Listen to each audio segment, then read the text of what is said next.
バイオハザード5より登場した BSAA は、バイオテロから世界を守る役割を担う正義の組織のはずでしたが、近年の作品では内に秘めた闇が表に現れ始め、制約混在の矛盾を抱えた存在となっています。今回は BSAA の黎明からバイオハザード9につながる闇落ちの背景までを徹底解説・考察をしていきます。本チャンネルではバイオハザードシリーズの考察、解説、検証を中心にした動画配信をやっておりますので、バイオハザードに興味のある方はぜひチャンネル登録をお願いいたします。それでは行ってみましょう。BSAA の誕生にはアンブレラが深く関わっていますので、まずはアンブレラが崩壊するに至った経緯から簡単におさらいをしてみましょう。1998年、アメリカ中西部の地方都市ラクーンシティにおいて大規模なバイオハザードが発生します。原因となった T ウイルスは瞬く間にラクーンシティ市内に拡散。市民は次々と感染、ゾンビ化。ラクーンシティはパニック状態に陥り、非常事態宣言が発令されます。米国政府は滅菌作戦と称して街を幾何爆弾で破壊し、事態を収束させますが、対策に当たった警察部隊や米軍も鎮圧できないほどの大規模化した未曾有の災害は死者10万人を超えるという結末を迎えます。この事件の原因が巨大製薬企業アンブレラにあり、ラクーンシティ地下で秘密裏に研究開発していた T ウイルスを漏洩させたことによるものだと判明。世間や政府はアンブレラを非難します。アンブレラは政府から出された業務停止命令に対し、事件の原因が自分たちにあるのは事実無根であるとして、莫大な金で弁護団を雇って裁判を長期化させ、その隙に新型の生物兵器を開発し、再起を目論みます。一方、ラクーン事件の生き残りである元スターズ隊員、クリス・レッドフィールドとジル・バレンタインは、民間で組織された施設対バイオハザード部隊に合流。アンブレラ幹部、セルゲイ・ウラジミール大佐が率いるロシア支部コーカサス研究所を吸収。新型生物兵器、テイロスを破壊し、計画を頓挫させます。さらに、クリスたちの作戦の裏で暗躍していたアルバート・ウェスカーは、アンブレラの全ての情報を奪った上で、ラクーン事件にアンブレラが関与していた証拠をリーク。2003年、アンブレラの株は大暴落し、アンブレラは終焉を迎えます。しかしその後、アンブレラの開発した研究やウイルスは、ウェスカーや他のライバル企業の手によって世界中に拡散。各地でバイオテロが頻発する新たな時代への突入のきっかけとなります。アンブレラ社の瓦解によって拡散した生物兵器が世界中で悪用されるという事態に直面した製薬企業の組合、製薬企業連盟は、アンブレラ自体が製薬企業連盟の理事企業の一つであったことから、国際世論の責任追及を危惧し、共同で資金を拠出して2003年から2004年にかけてバイオテロ対策部隊の設立に踏み切ります。それが BSAA、バイオテロリズムセキュリティアセスメントアライアンスになります。この BSAA にクリス・ジルが所属していた施設対バイオハザード部隊も統合されますが、当初は民間の一団体に過ぎず、各国の警察や軍隊がバイオテロに関する事案を扱う際にオブザーバーとして関わる程度でした。しかし、ほどなくして BSAA に転機が訪れます。2005年に発生したクイーン・ゼノビア事件において、対バイオテロ組織として大きな権力を持っていた FBC 長官モルガン・ランズディールが、テロ組織ベルトロと結託してテラグジアパニックを引き起こしていたことが発覚。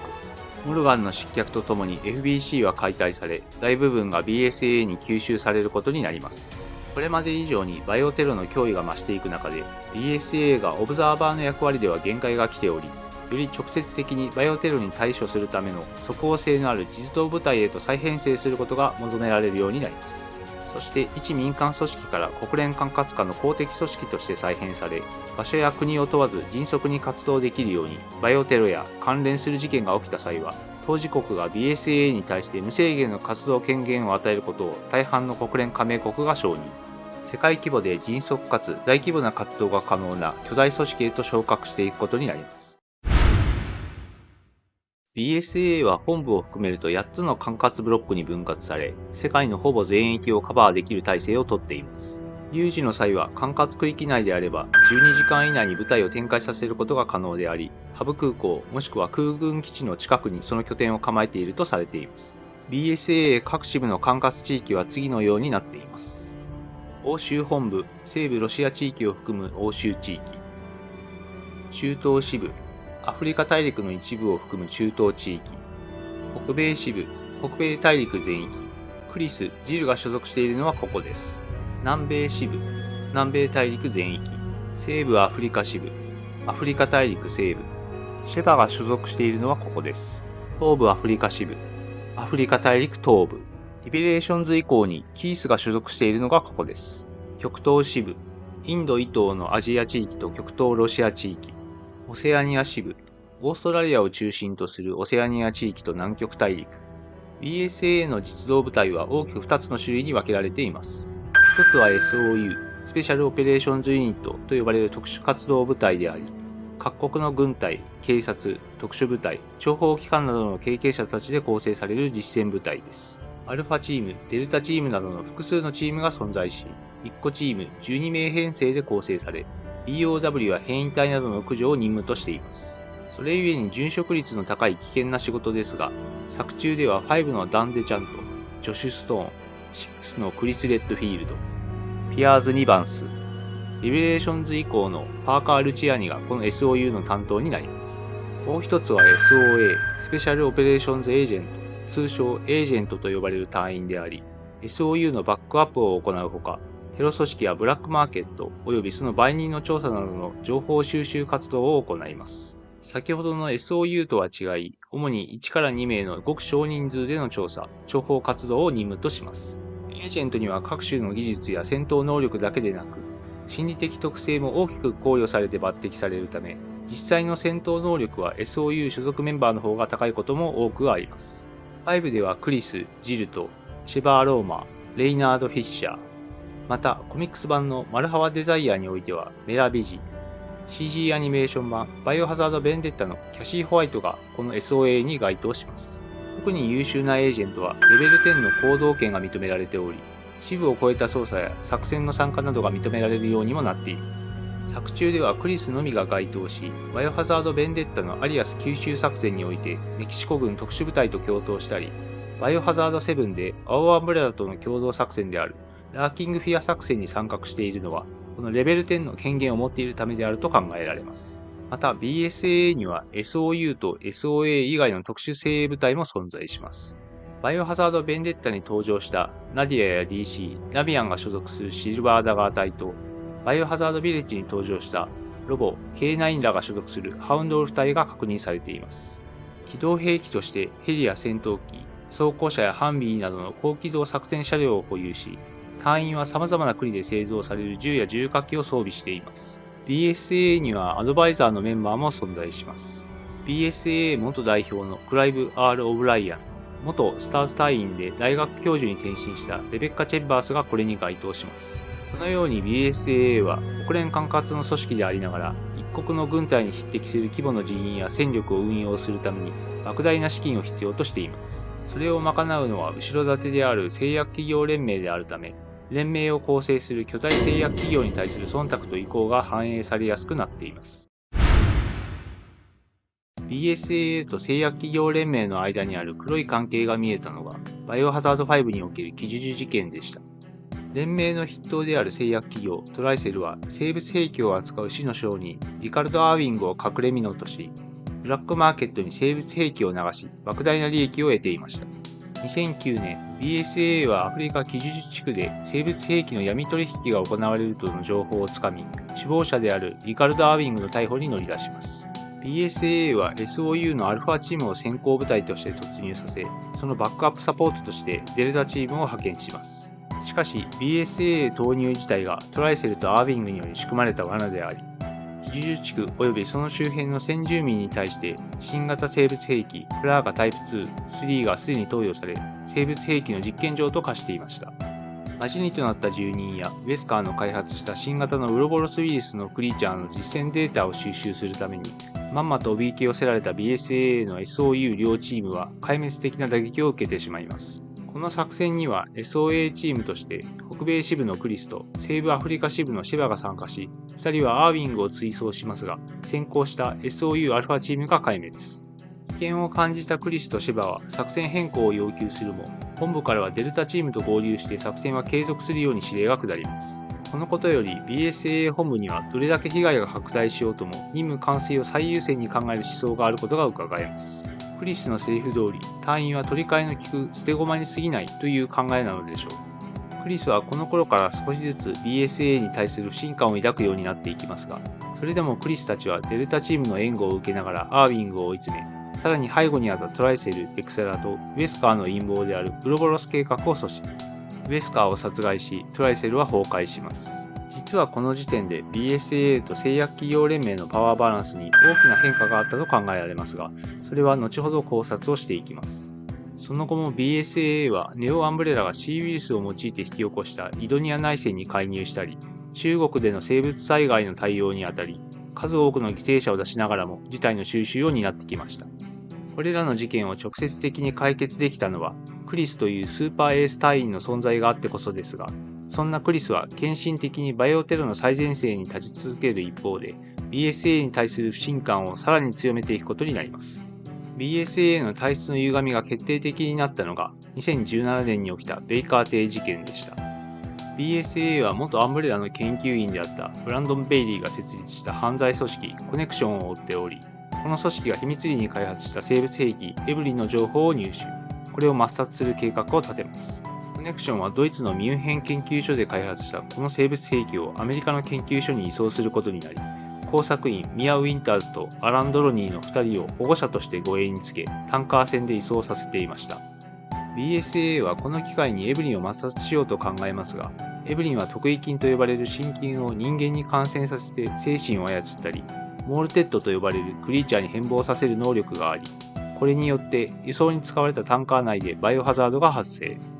タンカーは沼に座礁し、エブリンは逃げ出してしまいます。そして逃げ出したエブリンによって沼の近くに住んでいたベイカー家の人々やそこを訪れた保安官、ミアの行方を追ってきたイーサン・ウィンターズが特異菌に感染、一般市民にまで感染が広がるという惨事に発展します。BSAA は自らの部隊を直接動員せず、民間軍事会社アンブレラに事態の収拾を依頼。軍事顧問としてクリスのみを派遣し、関与を間接的なものに留めます。イーサンの活躍やクリスの援護によって暴走したエブリンは倒され、さらにクリスは青アンブレラの隊員とともにコネクションとつながりのあったルーカス・ペイカーを追い詰め抹殺。事件は一応の決着を見せます。しかし、エブリンの逃走は BSAA の作戦失敗によるものであり、自分たちへの過失に対する世間の批判を恐れて、メディアや警察組織に圧力をかけ、事件を隠蔽することを決定。隠蔽のためのカバーストーリーを作り上げます。そして、ベーカー邸事件の生き残りであり、真相を知るゾイ・ベーカーとイーサン・ミアのウィンターズ夫妻を隔離し、解放の条件として BSAA が用意した身分や住居で完全に別人として生きていくことを提示します。このように BSAA にはバイオテロを撲滅するという理念よりも自らの組織の保全を優先する行動が見られるようになり、やがてバイオハザードビレッジのエンディングで明かされたように、ミランダ抹殺作戦に BOW 兵士を送り込む暴挙を行うまでに組織の堕落が進んでいきます。ここからはバイオハザード9で真相が明らかにされると期待される BSAA の闇落ち関連について2つの観点で考察をしていきます。BOW 開発の目的と経緯の方はこちらの動画で考察していますので、ぜひご覧いただくとして、今回は開発されていた場所を起点に考察をしてみましょう。BSAA がタイラント型の BOW を開発していた場所ですが、皆さんはどこだと思いますか？外部組織で開発して持ってきたという根拠の薄い考察をしている人もいますが、はっきり言って違います。仮に外部で開発していたとすると、BSAA と外部組織のやり取りの形跡が残ってしまい、レベル10の権限を持って BSAA の機密情報にアクセスしていたクリスやジルが、その事実に気づかないはずがありません。外部ではなく、あくまで BSAA 内部で開発は進められていたとする方が自然です。では、そんなクリスやジルでも気づかない場所は一体どこでしょう？勘の良い方は分かったと思います。そう、BSAA の欧州本部内であると考えられます。BSAA の欧州本部はイギリスにあるのですが、詳細は非公開となっており、BSAA 内部関係者でもアクセスしづらく、秘匿性の高い情報が集約されやすい場所であると言えます。また、BOW 開発を指揮している人物は BSAA の最高幹部クラスであると考えられるため、外部に情報が漏れないようにしながら、自らの目が届く範囲において管理しやすくなりますし、欧州本部内で BOW 開発を行っているとは思わない先入観を利用して、まさに東大元暮らし的な意味でもうってつけな場所であると言えます。クリスがビレッジにおいて、BSAA のお出ましか。さすが早いな。と言っているように、東欧にあるミランダの拠点に BOW 部隊の展開を素早く行えたのも、欧州本部で開発・配備されていたと考えれば納得ができます。そもそも BSAA はなぜ BOW の部隊を派遣することができたのか、皆さん考えたことがありますか？ BSAA が BOW を使っているということが世間に知られてしまうと、それこそベーカー邸事件の隠蔽工作どころの騒ぎではなくなってしまいますし、元締めである製薬企業連盟がそれを許すとは思えません。実はバイオハザード5でトライセルが崩壊して以降、製薬企業連盟と BSAA の力関係が逆転してしまったと考えられます。連盟の筆頭企業であったトライセルの悪事が明るみになり、それを解決したのが BSAA であったという構図は、リベレーションズにおける FBC と BSAA の関係に非常によく似ています。これは完全な推測ですが、BSAA はかつての FBC をそうしたように、トライセルの残党組織、つまり資金力や BOW の製造技術さえも取り込み、さらに巨大な組織へと成長したのではないでしょうか。逆に製薬企業連盟はトライセルという筆頭企業の崩壊とそれに成り代わる企業の不在で求心力を急速に失い BSAA との主従関係が逆転 BSAA に口出しすることができなくなったと考えられます。そして製薬企業連盟という束縛から解き放たれた BSAA は自由を手に入れベーカー邸事件の隠蔽工作や BOW 部隊の派兵を自らの思惑のまま判断できるようになったのではないでしょうか。バイオハザードビレッジクリス編においてハウンドウルフ隊員の会話の中にこんな一幕がありました。だがわからないな。ミランダはどうやってローズのことを知った？金目当てのお友達から？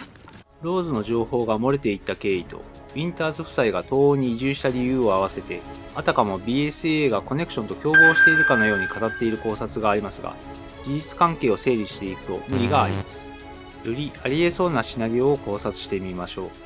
まず BSAA とコネクションはそもそも協力関係というよりも敵対関係にあり、ビレッジの時点までそれは継続していることを押さえておく必要があります。セブンにおいて BSAA はコネクションのミュンヘン研究所から移送中のエブリンを抹殺しようと計画しています。もし協力関係にあるならば、そのような作戦を組むこと自体ありえませんし、仮に計画の目的が B 型特異金の入手であれば、多大な損害を負うリスクのある部隊派兵などを行わず、コネクションから提供を受ければよいだけの話です。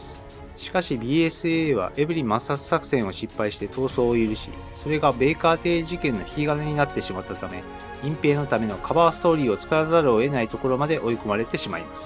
これは BSAA にとっては予想外のことであり、大きなミスであったと考えられます。仮に BSAA とコネクションが結託し、このミスを意図して起こすとした場合、巨大組織を世間からの集中放火の危機にさらすようなリスクの高い作戦をわざわざ望んでやるメリットは BSAA にあるでしょうか？そう、全くないと言えます。では BSAA と敵対関係にあるコネクションはどのようにローズの情報を入手したのでしょうか？実は BSAA の内部にいるコネクションのスパイがリークしたと考えるのが妥当です。コネクションが各組織にスパイを送り込んでいるという考察はこの動画でも行っていますが、ローズが特殊な特徴を持っていて精密検査を受けた事実と病院名は BSAA 内でも最高機密レベルの情報です。その情報にアクセスできるということは BSAA の幹部クラスにコネクションのスパイが入り込んでいる可能性が高いと考えられます。コネクションのスパイはローズの情報を入手し、協力関係にあるミランダにエヴァ復活の素体になり得る可能性があることを知らせたのではないでしょうか。また BSAA がウィンターズ夫妻を東欧に移住させた理由も考察しておきましょう。実は移住先の決定にはクリスが関与していることを押さえておかなければなりません。